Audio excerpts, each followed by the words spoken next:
muscle of the matter, and here he is, the unconquerable, invincible, unbeatable Cigar! Sunday silence surges to the front, pushing John, trying to fight back. Easy goer with one final acceleration, and Sunday silence holds on, and he wins by a desperate neck. Easy goer was too late, not enough to win it, and it was Sunday silence in a racing epic. Wild again, desperately holding on to the lead. Slew of Gold is right there in between horses. Gate Dancer on the outside. What a finish. Wild again, Gate Dancer, Slew of Gold in between them. Those three in a dramatic finish. And here's the wire. Wild again does it. I believe it was Wild again, an upset winner. Gate Dancer was right there. Really with Churchill Downs. Stevens going to a vigorous left-handed whip, holding on by two. Goodbye Halo is charging hard. Here comes Personal Ensign, unleashing a furious run on the outside, but it is still winning colors. Goodbye Halo. Personal Ensign, a 16th of a mile from the wire. Winning colors is there. Personal Ensign, a dramatic finish, and here is the wire, and it is Personal Ensign there with winning colors in a photo. Very close at the 16th pole. It looked like Personal Ensign was.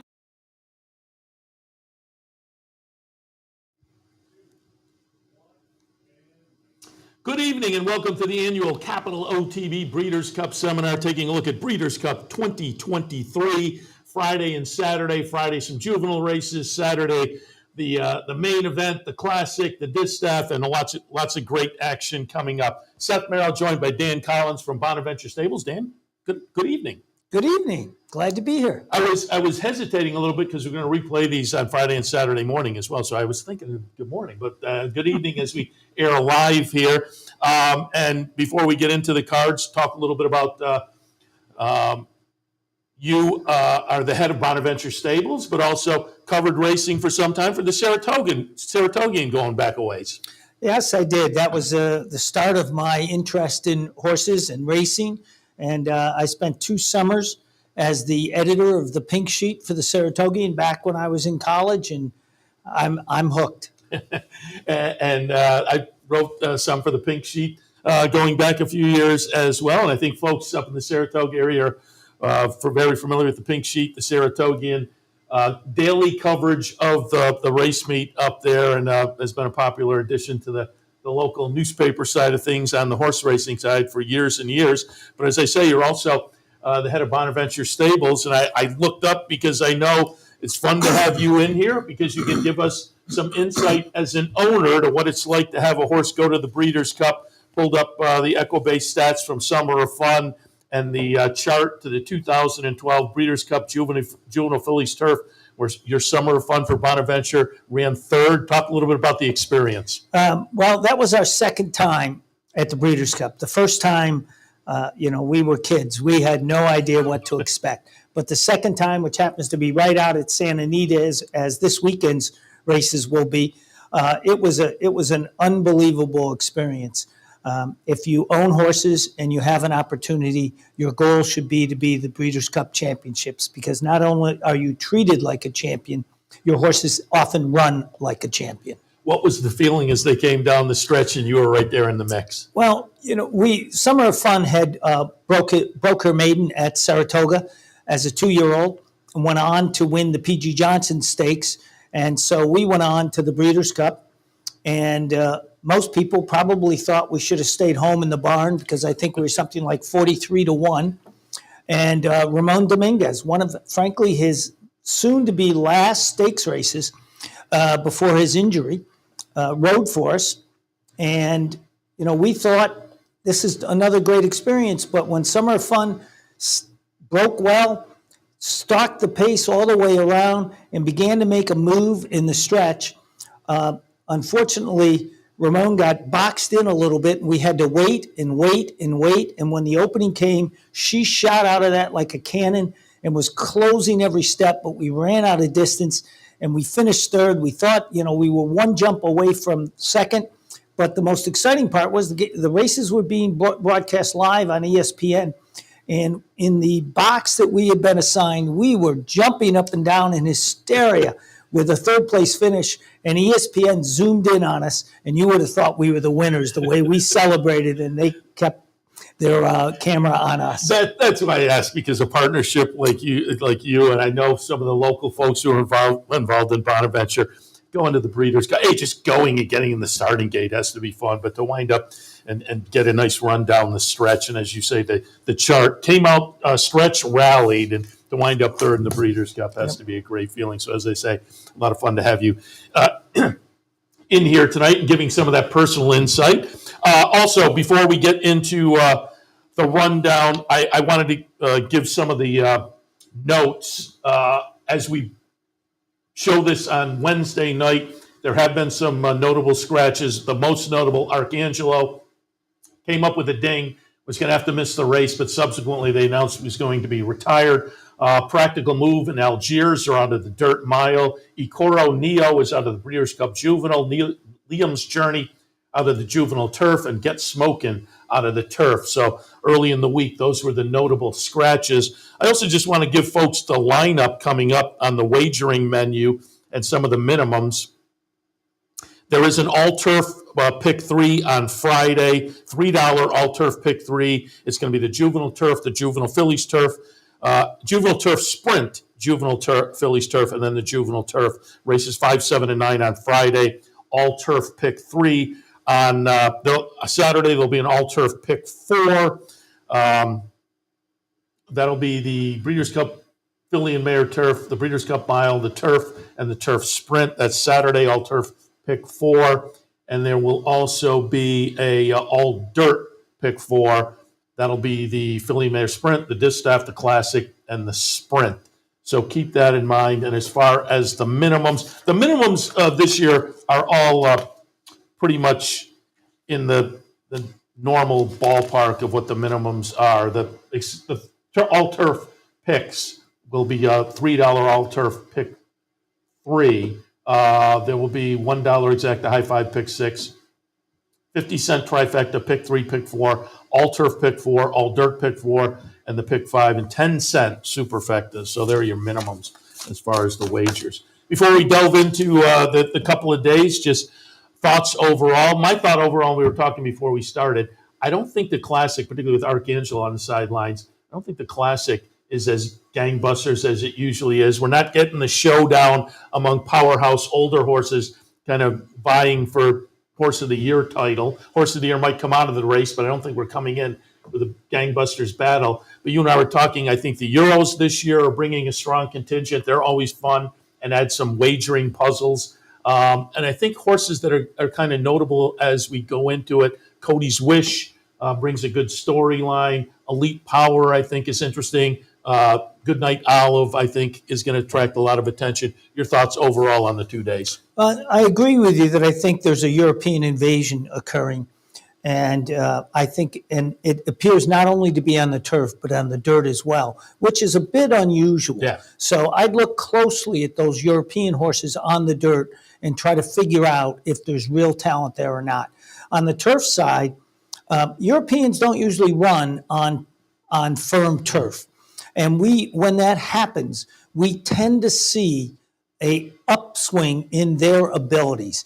And they're tactical races opposed to speed races that we have here in the U.S., even on the turf.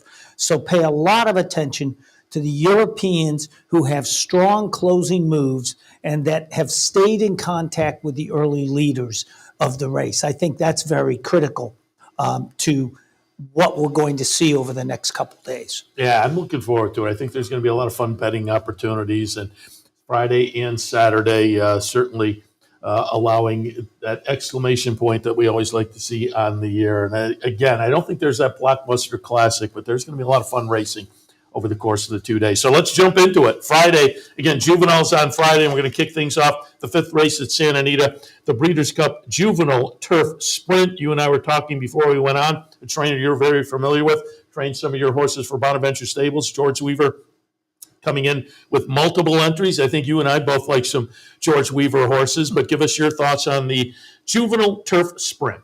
Well, I think there's a couple things that I've been looking at, and you're correct. I do have some insights on George Weaver's horses, as he trains many of our horses as well. And I've seen these horses in the morning at Saratoga over the summer train. My thought right now is No Name Mets is my number one pick in this race. She seems to be coming into a race where she's been building and building and is ready to really show a top performance. After that, I like Crimson Advocate. Both of those horses trained by George Weaver. And I'll probably throw in a gimmick Exacta box with George's third horse, Amidst Waves, the number 9 horse. But my third pick for the race right now is the European Tiger Bell. I went 2, 11, 12, and 9. I thought the 8 from Aidan O'Brien was also maybe a little bit interesting as a Euro to put in. But I'm with you, No Name Mets. I thought off the past couple of races that wins the Tyro down at Monmouth and then gets a stake down at Colonial, but did those both, I think, in fine fashion. Second spot, I put in Slider for John Sadler. That one comes in off a stakes win right here on this turf course, and that attracted a little bit of my attention as well. It was only the third career start. It was the first try on turf, and it was clearly a nice setup for trying the Breeders' Cup this weekend, having had success again on this Santa Anita turf already. Third spot, I went out to Committee of One, the Steve Asmussen runner, coming out of a stakes win at Keeneland last time in the Indian Summer. 8-1, I thought that horse could be interesting. I put it Amidst Waves, the other Weaver horse who ran a close-up second to Committee of One in the Indian Summer in the mix as well, and the Cherry Blossom from Aidan O'Brien. I will note, I did not know what to do with Crimson Advocate. George, with the situation with his wife and whatnot, Cindy was over there with him, as I understand, at Ascot, and he was one of the fun stories of the early part of the year, winning at Royal Ascot with Crimson Advocate.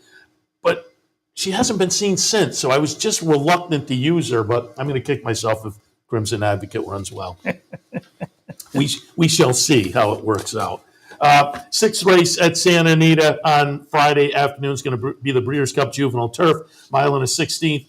For the 2-year-old fillies, I have it 1, 7, 12, and 3. I put Candied on top. If you look at the history of this race, certainly in the last, I think when I looked up, because I had to write a handicapping section for Steve Bick's little preview of the Breeders' Cup, this was one of my races. And looking up, I think it's the last 8 years, the Frazette and the Alcibiades are 2 of the more productive races. Candied comes out of a nice win, start number 2, win number 2 after a Saratoga sprint victory. I thought Candied came into this in good fashion, and again, historically comes out of a productive race. Tamara is certainly getting a lot of buzz out in Southern California. The breeding is certainly regal, to say the least, and has lived up to it in the first 2.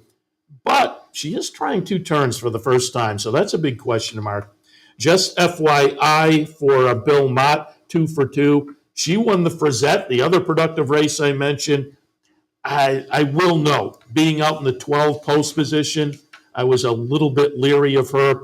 I think scalable, 20-1 on the morning line, still a maiden, but it's Pletcher and Rapoli. And I just found it very intriguing that they sent this one out to try the Chandelier out in Southern California. In the second start, still a maiden, and ran a pretty good second. I thought scalable might be an interesting little long shot play in here. Again, I have it 1, 7, 12, and 3. Your thoughts on the juvenile fillies? Well, first I'd say with Rapoli going to the Breeders' Cup again, I understand that they had to add seats for all the friends that he's bringing to the seats at a grandstand.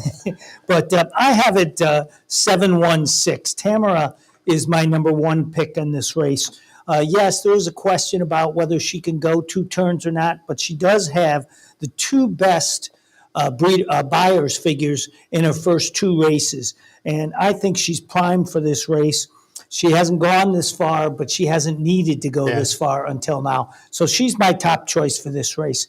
Candied, I agree with you. I think she's an up-and-coming runner. I love Luis Saez, and she has a legitimate shot in this race. And my third choice is Chatelass the number 6 horse. Yeah, I wasn't sure what to do with the winner in that Chandelier where Scalable ran second. I agree, very dangerous in there. 7th race on Friday afternoon out at Santa Anita, the Breeders' Cup Juvenile Filly Turf.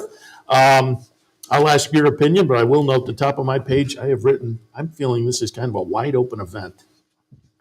I started with the 3 Bucha, followed by the I lost the number. Second, Hard to Justify, and third, I just love this name. She Feels Pretty. I think that this is a toss-up race. It's kind of close your eyes and pick in a number of ways. But I love the way Butcher has put together her 2 great races, both the Churchill and Keeneland, leading into this race. And I just think that she's going to follow the horses around, and we're going to see her fly down the stretch. And Phil Bauer seems to be kind of an up-and-coming guy worth kind of paying attention to. And you like to get the up-and-comers before they attract a lot of attention. And you're getting 6-1 there. That's a horse I looked at, certainly. But I'm taking my own shot here. I went 7, 10, 8, and 11. I put Gala Brand on top. She looked very good in the debut up in Saratoga. And then Bill Mott made the clever move to cross-enter in the Philly turf stake and the With Anticipation versus the boys, which were a day apart, but the day made enough difference that he got the turf he wanted. She beat the boys. Subsequently, disappointed a little bit in the Miss Grillo as the favorite. But if you go back and watch that race, she comes out of the gate and she's kind of at the back of the pack, and Jose Ortiz has plenty of horse, but as they go into the first turn, he has nowhere to go. And so they get stymied and go way to the back of the pack. And then when she finally gets kind of free in the stretch, makes a nice late run. 12-1 on the morning line. I'll look for and hope for a little bit of a rebound from Gala Brand. Austere in the second spot, 2 for 2 for Brendan Walsh. Maidbreaker at Ellis, and the nice stakes win at Kentucky Downs in the second start. They both seem like they were very nice wins, and this horse could be a legitimate 2-year-old filly stakes level performer. Tyler Gaffleone on board, and then Life's an Audible in the third spot. Another decent morning line price of 15-1 for a Pletcher runner who was second in the Miss Grillo in a nice performance. Hard to Justify was the winner there.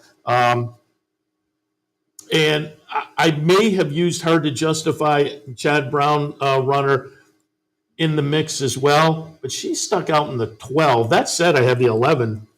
She Feels Pretty at the bottom of my mix. But some of these races, as compared to my early handicapping, I got stuck on the outside in a few spots, and Hard to Justify was one of those where I was going back and forth, but the post position just scared me away a little bit. I will say our colleague here at Capital OTB, and you certainly know Mike Callahan. I was talking to him earlier today, and he said, toss out, because Mike tossed out a thought last year that proved productive. And he said, I want to talk a little bit about Breeders' Cup Juvenile Filly Turf. Carla's Way. Mike said he went back and looked at the European races, and he thought Carla's Way was one he was going to key on Friday. So I just wanted to toss that out. So if Mike goes 2 for 2 over a couple of years, I wanted folks to know that. All right, 8th race at Santa Anita on Friday, the Breeders' Cup Juvenile. I have it 6, 4, 10, and 9. I thought the 2 was perhaps a little bit interesting as well. But I did think Locked was pretty good coming out of that win in the Breeders' Futurity last time. Broke the maiden in career start number 2 at Saratoga, going the Corky 1.5 turn 1 mile, then went to the 2 turns last time. Seemed to appreciate that. The numbers in the past 2 starts are legit. Timberlake out of the win in the Champagne with a solid number for Brad Cox is absolutely logical. And Muth for Bob Baffert, who won the American Pharoah right at Santa Anita in the latest start, seems also logical. Fierceness was so good in the career debut up at Saratoga with the big number, and then faltered in the Champagne. I'm going to give that one another look, particularly if the odds float around. And Prince of Monaco with the 103 win in the Best Pal. I was listening to Steve Bick on the radio this morning, and he was saying, boy, Prince of Monaco is kind of getting ignored or a little bit of a fade from a lot of people. I'm going to be interested to see what he goes off at. I faded him a little bit, putting him way down at the bottom of my mix, but I certainly wouldn't talk anybody out of them if they're on board. But for me, 6-4, 10, and 9. Your thoughts on the juvenile? On the juvenile, keep in mind these are 2-year-olds. These are babies and the boys. Boys are very precocious compared to the fillies, who are a lot more mature at this age, not only in humans but in equines. I went with 10-1-6. I think Muth is prime for this race. 3 straight 90-plus buyers. I think it's my best bet on Friday. And I do like the Wine Steward. I think the Wine Steward is coming off a couple very nice races. And then third is Locked, number 6. He's doing the same. He's a little bit behind Muth in my mind, but I think this race is pretty much a toss-up. You mentioned 4, 5, 6 horses. Any one of those can do it. But the gimmick bet for me also is a $10 exacta box on number 1, the Wine Steward, and number 3, Wine Me Up for my wife. And I think both of those are legit to take a shot with. So I wouldn't argue anybody off the Wine Zacta, as it were. 9th race at Santa Anita will wrap up the Breeders' Cup action, but there is racing subsequent to that. But the Breeders' Cup action winds up with the juvenile turf. Your thoughts? So I'm going to start with the 9, Endless. I think Endless, if he stays near the pace in this race, he will close strongly and can take the race. He's going to be running late, so I think that's a good thing in this type of a race. It's a turf, it's a mile. I like that a lot. I also like the 8, Unquestionable. This is a European invader with Larry DeTore on it, and I just think that this horse has a real shot in this race. And then my third horse is River Tiber, another European invader, this one from Ireland. I think he's ready. He ran a nice race at Newmarket, and I think we're going to see him, because he's stretching out, run a monster. Yeah, another race I don't have any argument with yours, but I went 7, 5, 9, and 14. I put Agate Road on top, goes out for Todd Pletcher, off a nice series of improving efforts. Just missed in the debut at Saratoga, followed up breaking the maiden in start number 2. Then they put this one in the Pilgrim, and again, it was an improved performance, finishing position-wise, number-wise. So I think this horse is moving in the right direction. Irod Ortiz hops on board, 8-1 for this team with a solid horse like this. Looks very generous. My boy Prince for Mark Cassie comes out of a win in a stake up at Woodbine, ran second in the summer just before that. Won a little stake up at Woodbine, 3 starts back. So I think this is a horse in good form. Fits, I think, nicely with this crew. You're getting 6-1 there. And Endlessly in my mix as well, out of 3-for-3 record, including 2 stakes, Del Mar and Santa Anita in the last 2 starts. West Point has Carson's Run, who comes out of a win in the summer. I probably would have. And post position, you have to factor it in, but I always feel like, I don't want to kick myself in the end. Leave a horse totally out that I like, and because of the post position, and then the horse overcomes it. So I think I would have had Carson's Run further up in my mix, except for the post position. But again, I just didn't want to leave the horse out of the mix, so I'll put that one down in the 4th spot. 7, 5, 9, and 14. All right, that takes us through the Friday action of the Breeders' Cup. We'll take a break, and when we come back, we'll kick things off and look at the Saturday card. Stay tuned. It only takes one upset to make history, and now you can be part of Saratoga's long tradition at the Dark Horse Mercantile. The Dark Horse Mercantile offers a carefully curated selection of clothing, gifts, and home decor, from one-of-a-kind vintage racing memorabilia to select brands like Barber and Under Armour, as well as exclusive Dark Horse branded merchandise. So celebrate the Dark Horse in all of us at the Dark Horse Mercantile, downtown Saratoga, where the smart bet is always the Dark Horse.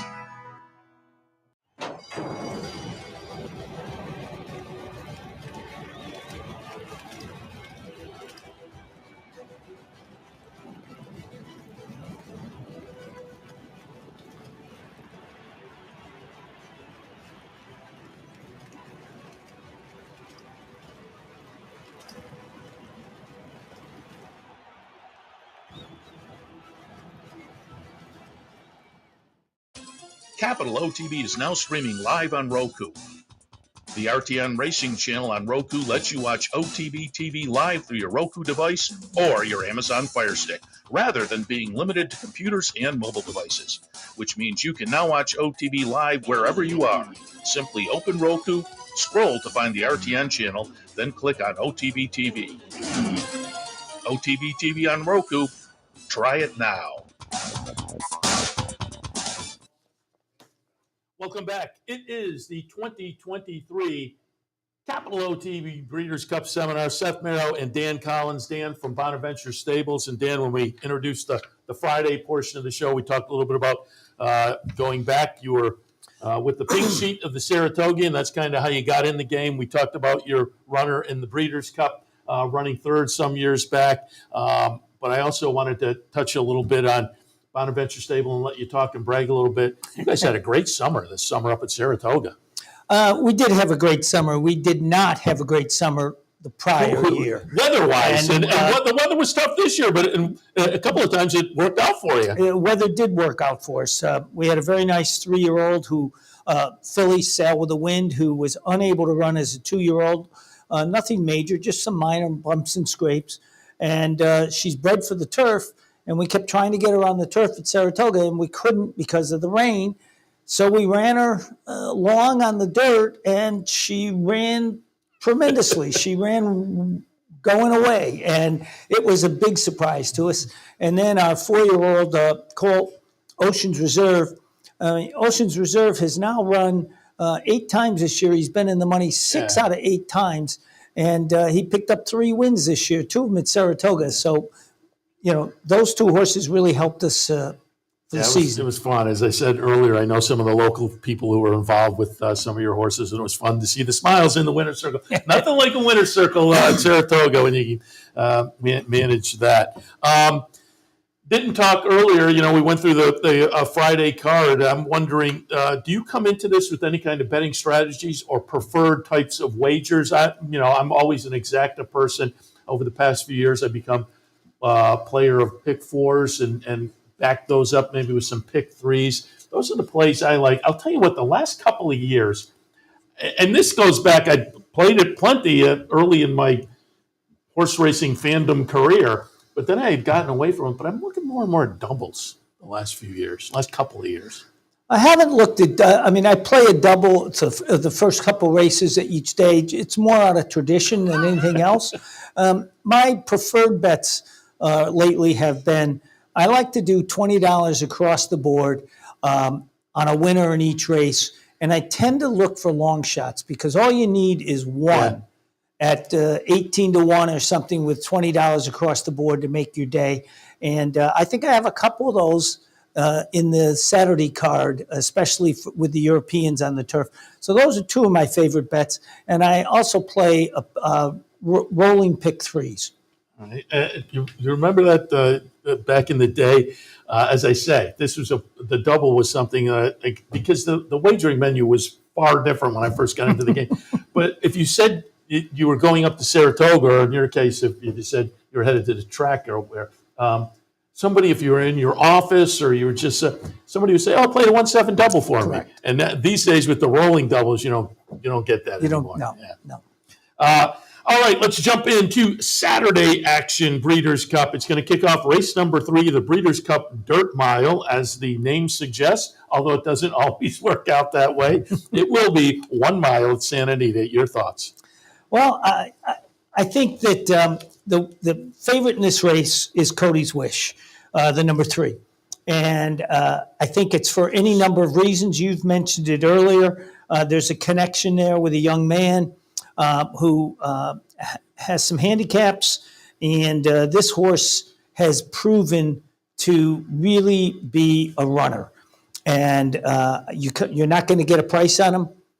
You're lucky if you get your money back, but I think everybody's on Cody's Wish, especially since this is his last race. I follow that up with a long shot to begin the day with number 9, National Treasure. I like this horse. I think this horse, he tries every race. I think he's got a tremendous couple buyers going into this. He was fifth in the Travers with a 91 buyer, but he followed that up with a 94 buyer. I think he's got a real shot in this from the outside. And I close with number 2, State Occasion, a European horse. So this, with number 3, 7, Algiers, a European horse. I think this horse has got a really good shot in this race as well. I have 4, 3, 5, and 6. I thought the 1 was interesting. I could point at almost anybody here and make some kind of argument. I'm going to take a little shot against Cody's Wish. Not that I'm all for stories and I'm all for that story, and if the horse wins, I'll be perfectly happy. I'm just wondering if 2 turns maybe is not his absolute favorite. So I'm going to take a little bit of a shot against. And I thought Zozos could be interesting, maybe on the front end. I'm going to look for the Brad Cox horse to maybe try to steal it in here. And I don't think that's out of the question. Comes in with a couple of nice workouts, has plenty of speed, and I think will be well suited to the mile out at Santa Anita, and maybe tries to take them all the way around. So I'm going to put him on top. Cody's Wish is, again, obviously a story horse and a legit performer. As you say, it was nice to have the story tied in to really kind of a superstar horse. It's played out very nicely for everybody involved. Charge It is one of those horses who throughout the career has kind of got you going like, oh, Charge It, and then just can't quite put it together and string them together. But on her best effort, Charge It is very, very dangerous. Now, I will toss in one more horse. As I mentioned, I was on the radio with Steve Bick on Wednesday morning, and obviously the folks in front of me and behind me were talking Breeders' Cup as well. And before I went on, I intended to mention this horse, one that didn't make my mix, but one that as I've looked at the race, I thought, you know what, at the right odds, I'm going to play around with Cheryl's B, the number 8 horse. And I mentioned it with the radio show because 2 or 3 other people mentioned the horse. So maybe we won't get the odds I would like. But we're 20-1 on the morning line. Broke the maiden in Dubai last December. Then was in Dubai in the second start of the career. 2,000 guineas ran second. Then lays off from February until September, comes back at Churchill and tosses in an absolute clunker. And you look at that record and you think, why is this horse in here? But you have 2 bullet workouts. You have Dallas Stewart, who can manage to toss in something crazy in a big race. We have seen that plenty of times. So, again, I just mentioned that because 20-1 on the morning line, if you get the right odds, I'm going to play around a little bit with Cheryl's B. But for me, I went 4, 3, 5, and 6. The Breeders' Cup Filly and Mare Turf, it is a 1.25 miles for the ladies. Race number 4 on Saturday. I went 2, 7, 8, and 1. I'm going to put Warm Heart in here. I thought it was a race where there might be some speed. Certainly, An Italian has plenty of speed. I think Fev Rover has plenty of speed. I've got them in the mix. I also have Lindy in the mix, who I think is a stock and pounce type. So I looked at all of these and thought, I'm going to cover all pace scenarios. But I think things could fall apart on the front end. So I'm going to look for Warm Heart, the Aidan O'Brien runner, who I think will make a late run to maybe pick up the pieces under Ryan Moore. Second spot, I'll use Lindy. Same type of a scenario. I just think this one might be a little closer throughout than Warm Heart and might have that stock and pounce scenario. And then Fev Rover and An Italian, who both have early speed, I think are both interesting, both very playable. And as I say, I'm covering all scenarios because I think they may go out and knock each other out. But we all know you think that, and then one goes out and the other doesn't, and the one takes them all the way around. So I'll put both of them in the mix just in case. In the Filly and Mare Turf, 2, 7, 8, and 1. Dan, how'd you see it? Well, this is the first of what is several European invasion races. 10 of the 12 runners in this race are European bred. 1 is Japanese bred, and 1 is U.S. bred. My early prediction is a European horse is going to win this race. Which one? There's a half a dozen horses that can compete legitimately in this race, maybe even more. I put With the Moonlight, number 3, on top. Now, I put him on top because I think the distance fits. He's a stalker. There's some speed in this race. As you said, the race could break down, and what's going to happen is we're going to see a massive rush in the stretch, and I think With the Moonlight is the fastest of the closers in the race. Second, I have number 2, Warm Heart, who you mentioned, another European bred. And distance isn't a problem for this horse. It's a strong, strong closer, and that's what's going to win this race, I think. And then third, I have State Occasion, another European horse, number 12. I think he's primed to run in this race. He's going to really enjoy the firm turf. And a lot of these Europeans, you'll see SG, that's soft, good turf, or you'll see S, soft. You never see firm. And so these Europeans are just going to love that. And they could finish in the top. They could sweep the top 5. Yeah, Euros often do very well when it's out in Southern California. Race number 5 on Saturday afternoon, the Breeders' Cup Filly and Mare Sprint. 7 furlongs is going to be the trip. I said it earlier. I think Goodnight Olive is going to be one of the solid horses over the couple of days, at least with the betting public. But what do you think in the Filly and Mare Sprint? Well, I think a little bit of the same thing. I have Goodnight Olive on top. The question here is, the last race was a mud race, run in the mud, but he still ran a 108, or she ran a 108 buyer. And I think that's good enough to win this race. If you look down the line, she hasn't, other than her first race, which was maybe 12 races ago, she's run a 90 or better buyer every race but one, which was an 87. So I really think Goodnight Olive is the top of this race. I have number 8, 3 Witches, second, and I have Society, the number 7, third in this race. Society's stepping up a little bit. I think she might press for the lead. If she gets the lead, can she hold the lead? I don't know, but she's got 2 pretty impressive buyers in a 106 and 105 last time out. So, we talked a lot about horses peaking. I think in this race, we're seeing 3 horses that I named all ready to peak.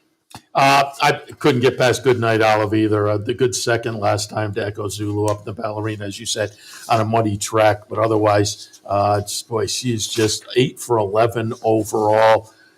The 7 furlong distance is no obstacle. 6 for 8 with a second and a third. So I'm going to put her on top with Irod Ortiz. And then I put Society second. Buyers are a tool in the toolbox, but for me, they're an important tool, and Society has tossed in a number of triple-digit buyers, including the last 2 starts, a couple of nice wins in Stakes Company down in Kentucky. And Matarrea, I thought, was maybe a little bit interesting off the 3rd place in the Ballerina last time. I think on a best effort, that one, as you parse out, to me, the top 2 step out a little bit, but as you parse out the rest of the field, I think on a best effort, Matarrea may have a little bit of an edge. So in the 5th race on Saturday, the Breeders' Cup Filly and Mare Sprint, 1, 7, 4, and 3. All right, Breeders' Cup Mile. The Dirt Mile is obviously on the dirt, but the Breeders' Cup Mile is a mile on the turf. Traditionally, one of the more fun races of the weekend. And for me, I went 8, 2, 14, and 13. I'm going to put Du Jour on top for Bob Baffert, coming out of a couple of nice tries, most recently at Del Mar. Good win in the Wicker Man, and then in the Del Mar Mile, the best race of the career, you would have to say. So I think this one comes in very good form, potent connections, and 15-1 on the morning line. I'll take that. Casa, actually, I'm taking that back. I originally used Du Jour. I went to Casa Creed, though. Let me readjust my picks here. And now, of course, now I put Du Jour in the winner's circle. I'm 3, 2, 14, and 13 with Casa Creed on top. Again, Du Jour, because I went back and forth, and again, what I think is a strong race. And eventually I'll Du Jour, as I say. Now I put him in the winner's circle. 3, 2, 14, and 13. Casa Creed on top. Lee Einsiedler's runner, who I thought the 2 races up at Saratoga were spectacular. The Kelso, and they said the Kelso, the horse was kind of tearing down the barn because they came onto the Jaipur and they were aiming for the 4-star day, but they said, you know what, horse is ready to roll, let's go.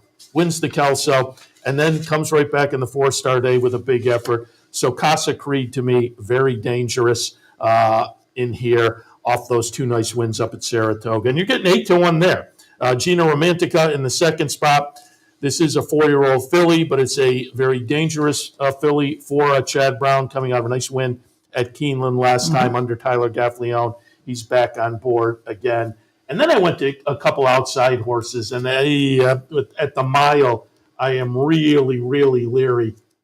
So maybe I should have plugged Dujour instead of one of those. But Master of the Seas off the last two for Charlie Appleby was getting a close-up in the turf mile at Keeneland. And then More Than Looks for Cherie DeVoe. Again, her last effort was promising as well. So I used those.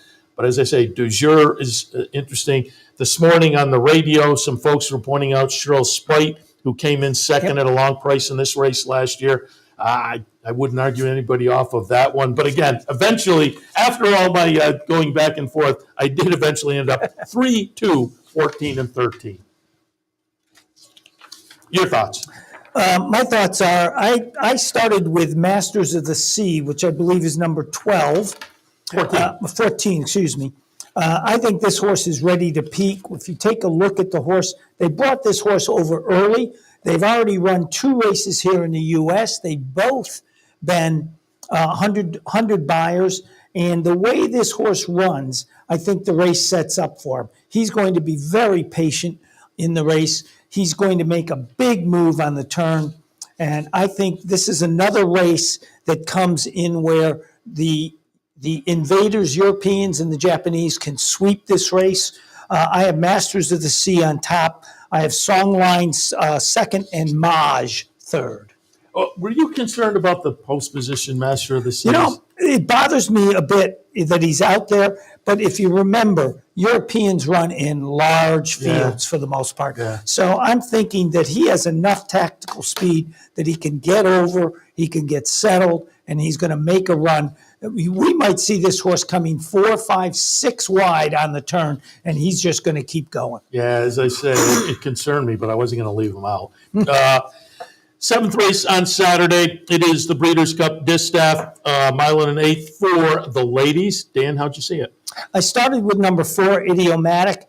Idiomatic's run 4 straight 100 buyers prepping for this race. I think that he's going to be pushing the pace setters. He could be on the pace. She could be on the pace. She could be off the pace. I think it's a 2-horse race. It's between Idiomatic and Randomize. Although I threw Adair Manor in for second, the 5-horse. This horse has won 5 straight races. She's clearly at the top of her game. And I just think that we're going to see a hot pace, and Adair Manor could sneak in by seeing that speed die and picking up the pieces. But I'm going Idiomatic, Adair Manor, and Randomize. I went 9, 4, 8, and 6. I just have loved Clairiere throughout her career. Now, the last race, certainly leaves you kind of scratching your head. And because of that, I debated putting Idiomatic on top. I debated putting Randomized on top off of her last 2. But again, I don't want to be sitting on the sidelines and have Clairiere win at a little bit of a price, perhaps. Not huge, but a little bit more than a talented horse like that might deserve. So I'm going to go with Clairiere. But again, with caveats that I may be a little bit married to a horse that I've liked throughout the career. I'll look for her to rebound.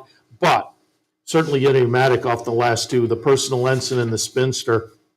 She has looked fabulous.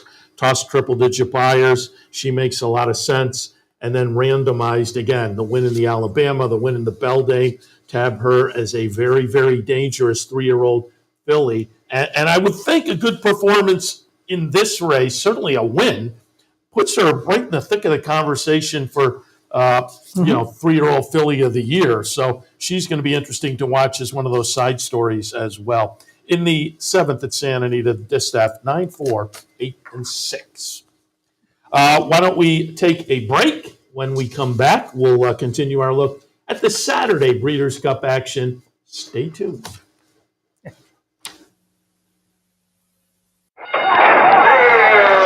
Why just watch the races when you can be in the middle of the action? For nearly 20 years, Bonaventure Stables' share-based ownership program has made thoroughbred ownership affordable for the everyday fan. Ownerships of 5 and 10% are now available on a nice selection of horses. As a partial owner with Bonaventure Stables, you'll enjoy all the benefits afforded every owner. Visit with your horse in the private stable area. Greet the trainers and jockeys in the paddock. And when your horse wins, savor the moment in the winner's circle at Saratoga, Belmont, Aqueduct, or wherever you bring home the prize. Based in historic Saratoga Springs, Bonaventure Stables has been training winners and creating memories since 2005. Learn more, see available horses, and meet our team at bonaventurestables.com. Sometimes it pays to go with the flow, to check your worries at the door, to reconnect with your crew, to follow the thrills and the flavor, to roll with it and see where it takes you, to enjoy every minute to its fullest, and to dance like there's no tomorrow. You can do that here at Rivers Casino and Resort Schenectady, where the good times flow. Welcome back to the Breeders' Cup Seminar. Seth, Merrow, and Dan Collins will jump back in. Race number 8 on Saturday is the Breeders' Cup Turf, 1.5 miles on the grass. I've labeled this race as competitive at the top of my page. Do note, I mentioned scratches earlier. There have been some notable scratches beginning of the week, Arcangelo being the most notable. But Get Smokin' is out of this race, so make a note, Get Smokin' out. I'm 4, 5, 8, and 13. I'm going to take a little pop with Bolshoi Ballet. For Tabor and the Magners and Aidan O'Brien came over to Saratoga and won the Sword Dancer in fine fashion with a really solid buyer. I'm wondering if maybe this is one of those horses that's just gotten better as time has gone by, and here in the latter portion of the 5-year-old season, maybe is hitting top form. Clearly, I'm hoping that. Now, it was over a yielding course up at Saratoga. As we all know, the weather story up there this year, this is not going to be that type of course. Maybe that played into the nice performance. I'll just hope, as I say, this horse has kind of figured it out in some fashion and matured into a better horse and performer. John Velasquez on board. He'd be a good story on the weekend, too, as he continues to ride very, very well. But at 15-1, I'll take the shot there. August Rodin in the second spot, another Aidan O'Brien runner coming out of the Irish Champion, a Group 1 over in Europe. I think that horse is going to be playable in here and amongst this bunch. Up to the Mark comes out of the nice win in the Turf Mile last time. I found it intriguing. They came out of the Turf Mile and elected to go with the 1.5 miles here. But I'll put some trust in Todd Pletcher to be making a clever decision. Irod Ortiz hops on board. And then I have to mention, I have her at the bottom of my mix, but she would not be a surprise. Warlike Goddess, who in a couple of starts, 2 and 3 starts back, seemed to maybe disappoint, maybe indicate she wasn't the Warlike Goddess of the past. Well, forget that. She is. What we saw in the Turf Classic against the boys last time, I think she's going to be very intriguing again on Saturday. So for me, 4, 5, 8, and 13. Dan, Breeders' Cup Turf. Well, I think there's a couple things to look at in this race. It's the longest race of the day. It's 1.5 miles. It's an interesting race because they start uphill, they come down, they make a turn, they cross the dirt, and they go back onto the turf. That bothers some horses. Yeah. I think that the fact that it's the distance, the fact that it does start up on a hill, and the fact I see it being run as a very tactical race. So we're not going to see flaming early fractions sets the Europeans up. Half the field are European. I like Warlike Goddess, however, as the upset to the European on top, the 13. The mayor taking on the boys. I think she's still got it. We're going to see her flying, just flying in the stretch. I got August Rodin second, the 5, and Bolshoi Ballet, the 4, third. All right, so you have mine in the mix. I like that because I have to admit I'm keying it on that last race. And as I say, just hoping that he's gotten good here in this 5-year-old season. That's some indication of that. But I say it a lot on the show. Never base decisions on one buyer, good or bad. I've done that now. So, but at 15-1, I feel like I can maybe go against the rule a little bit. All right, Breeders' Cup Classic, Grade 1 event. They're going to put $6 million up for grabs, and they're going to go 1.25 miles. Again, Arcangelo has scratched out of this even before Arcangelo. And I'll ask you before I get your selections. Arcangelo, 2 or 3 weeks ago, they came out with the last poll for the Breeders' Cup Classic, and Archangelo was at the top of that. Last week's NTRA poll, Archangelo was at the top of that. I have no argument that Archangelo, a nice horse, but I'm not, to me, Peter Pan, Belmont, Travers wins as nice a record, but you don't think, well, there's your best horse this year. So to see him at the top of those two polls, I think just indicated overall. And I think early on, we all kind of agreed the 3-year-old class was a little suspect, perhaps, but boy, it's just pointing at the older division as well as just being a little bit questionable this year, which I think makes it not the strongest version of the Breeders' Cup Classic. What are your thoughts overall? I would agree with you overall. I think that it's been a disappointing year, but a very happy year for the number of different Grade 1 winners in major races. So there's a lot of parity in it. There hasn't been a superstar. And over the last half dozen years, we've been kind of used to a superstar emerging. This year, we don't have that superstar. You had a different winner in every Breeders' Cup race.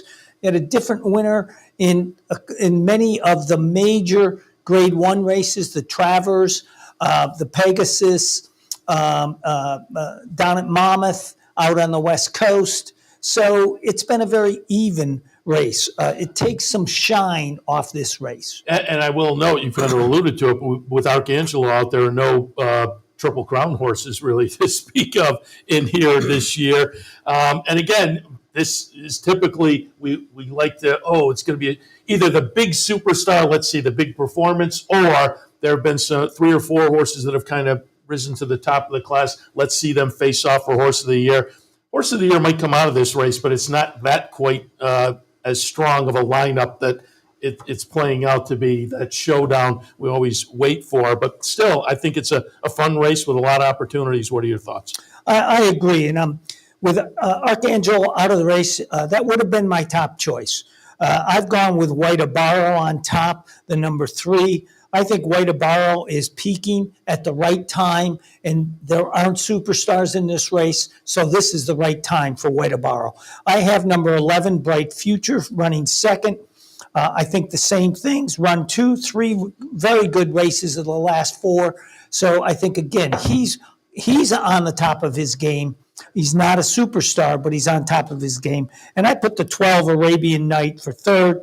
Arabian Night could very well win this race, probably has the highest one of the higher buyers of the race. But, he's been off, he's been on. He's been off, he's been on. So we'll have to see what comes here. But I've got 3, 11, and 12. John White made Arabian Night the favorite, and he's gotten buzzed this week. I'm not quite buying into Arabian Night. And it's Bob Baffert, and he comes out and win the Pacific Classic. I get it. So it wouldn't be shocking if he won. I'm just not, I'll be interested to see where the betting public winds up. But I'm 2, 3, 6, and 11. I'm going to take a shot with Zandon. Yep. Frankie Dettori on board for Chad Brown, coming out of a nice win in the Woodward. This is one of those horses who has shown some talent throughout the career and just kind of hasn't put it together to string a bunch of those kind of performances together, at least not winning performances. But I think off the latest, maybe the horse is kind of rounding into very good form, potent connections, 12-1 on the morning line. Sign me up for a nice price. White Abarrio coming out of the win in the Whitney win for Rick Dutrow, who had the 10-year suspension and has come back firing and wins the Whitney. And coming out of that, he said, yep, we're going to wait for Santa Anita to open as far as training. We're going to head the horse there and start training there, and that has been the game plan. And the horse seems to be working well. A layoff from August 5th doesn't really get my juices flowing. But again, the horse is working well, and I think is very, very eligible in here. White Abarrio in the second spot. Saudi Crown, who has looked very good on the 3-year-old scene for Brad Cox, and might be ready to step up this assignment and move in against older stakes performers off of the nice try in the Jim Dandy behind Forte and the nice win in the Pennsylvania Derby, and then Bright Future for Todd Pletcher. I'm not thrilled with the post position again, with that one being hung towards the outside. but the Jockey Club performance up at Saratoga signaled that may be one that is worth taking a little bit of a look at. Again, at a price, double digits on the morning line. So 2, 3, 6, and 11. All right.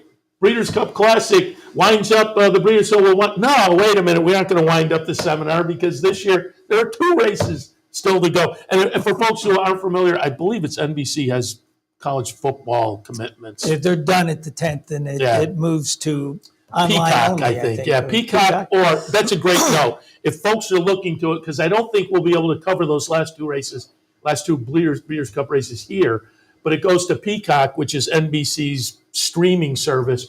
But if you don't have Peacock, the Breeders' Cup website will be streaming there as well. So I'll note that. If you're sitting home and you want to watch them, but you don't have Peacock, go to the Breeders' Cup website, and you can watch them there, as I understand it. But yeah, there are 2 more Breeders' Cup races this year after the Breeders' Cup Classic. One of those being the Breeders' Cup Turf, race number 10 on Saturday afternoon. Turf sprint, 5 furlongs on the grass. Your thoughts? I'm going 5, 9, 10. And, what I like about it is I like Living the Dream, the Irish horse, which is a little unusual in a sprint, but I like that horse in this sprint. She's done very well in 5 and 5.5 furlong runs on the turf in Europe. And this will be her first shot at a firm turf. And I think she'll really take to it. And she's going to show us something special from the Europeans in this race. And keep in mind, this race is normally run at 6 furlongs, but the makeup of the Santa Anita track doesn't allow it, so it's been cut to 5 furlongs. So it's a bit unusual.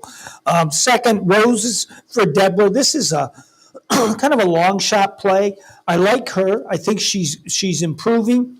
And again, this is a U.S.-based horse that hasn't had an opportunity to run on a firm turf yet, but has been winning on yielding and good turf courses. I think firm's going to make a big difference in this.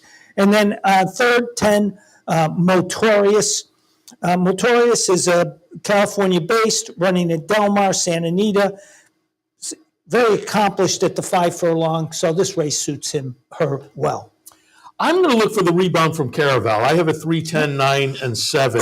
Caravel won this race last year at Keeneland, the Breeders' Cup Turf Sprint against the boys. She can face off against the boys and do it successfully. She did it earlier this year in the Jaipur down at Belmont. Comes out of a second in the Franklin at Keeneland. Before that, a disappointing 4th in the Troy. But the last 2 races were over less than firm turf courses.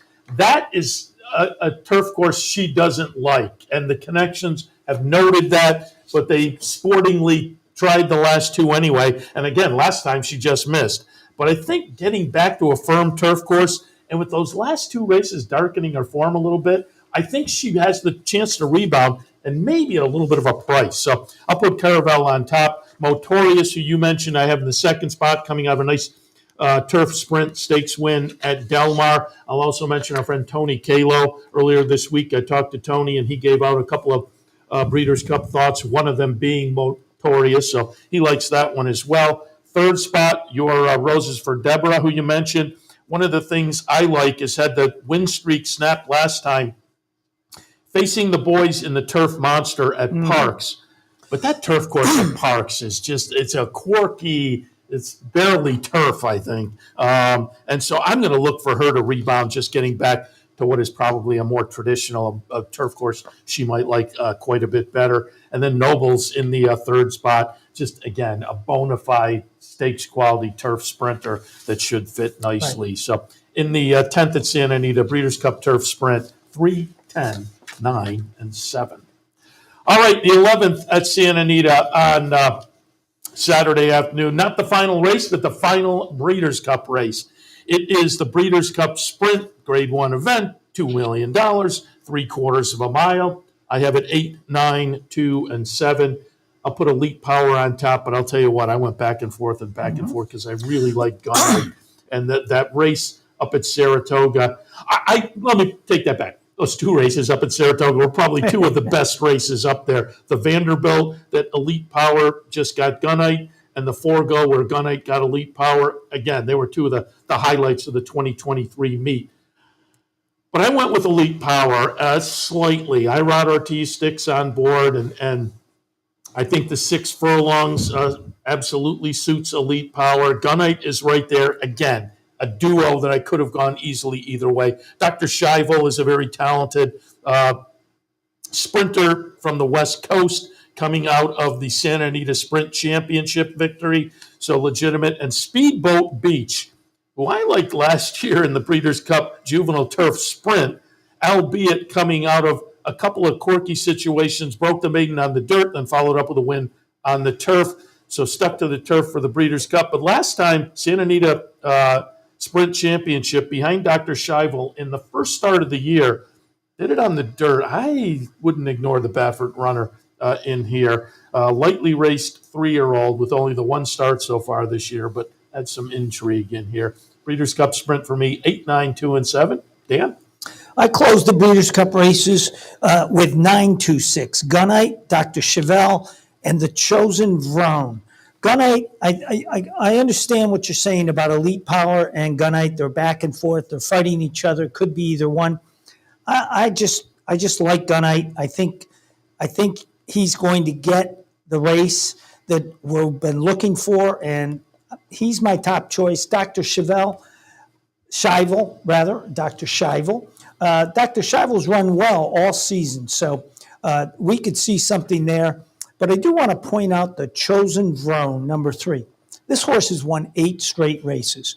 Now, some of them might be questionable, but they've all been won on the West Coast at Santa Anita and Del Mar. I mean, this horse has got an 8 straight race streak going. This is a real runner. So I think this is a tough race to close out the Breeders' Cup Championships of 2023. 3, 4, 5 horses have a legitimate shot this race. As is the case in a number of the races over the 2 days, I think there are plenty of opportunities to make some scores, and that's what we're all looking for on the 2 fun days of the Breeders' Cup, Friday and Saturday. Seth Merrow and Dan Collins bringing you the 2023 Breeders' Cup Seminar. Dan, any closing thoughts? Just have a good time, enjoy the races, and we'll see you at Saratoga next summer. And are you looking forward to the little extra Saratoga, Belmont Stakes Saratoga? Well, it'll be different. It will be 4 days of racing in the middle of June. The Belmont Festival at Saratoga. It'll create some pre-Saratoga meet energy in a city that doesn't need any more energy. And in the horse racing game, we don't need any energy coming into Breeders' Cup week because it's the frosting on the cake. We all wait for this week, and it looks like those 2 days are going to be a lot of fun. So, Dan, again, appreciate your stopping by and giving the thoughts. I had a great time. Thank you for inviting me. All right, Seth Merrow and Dan Collins with the Breeders' Cup Seminar. Let me remind you that we will be open, obviously, the branches. You can play online or stop here at the Clubhouse Racebook, both Friday and Saturday, 711 Central Avenue in Albany. As we take this on Wednesday, I have been told there are still some carols available on Saturday. You can reserve those if you'd like to. So your $5 gets you a carol, admission, and a souvenir Breeders' Cup glass. So if you're thinking along those lines, come down and enjoy the day with a nice, enthusiastic crowd. Maybe grab a little lunch at Friedella's. Keep that in mind both Friday and Saturday, and maybe reserve a carol for Friday or for Saturday as well. All right, Seth Merrow, Dan Collins going to wrap it up for the 2023 Breeders' Cup Seminar. Appreciate your tuning in. Good luck. We'll see you soon.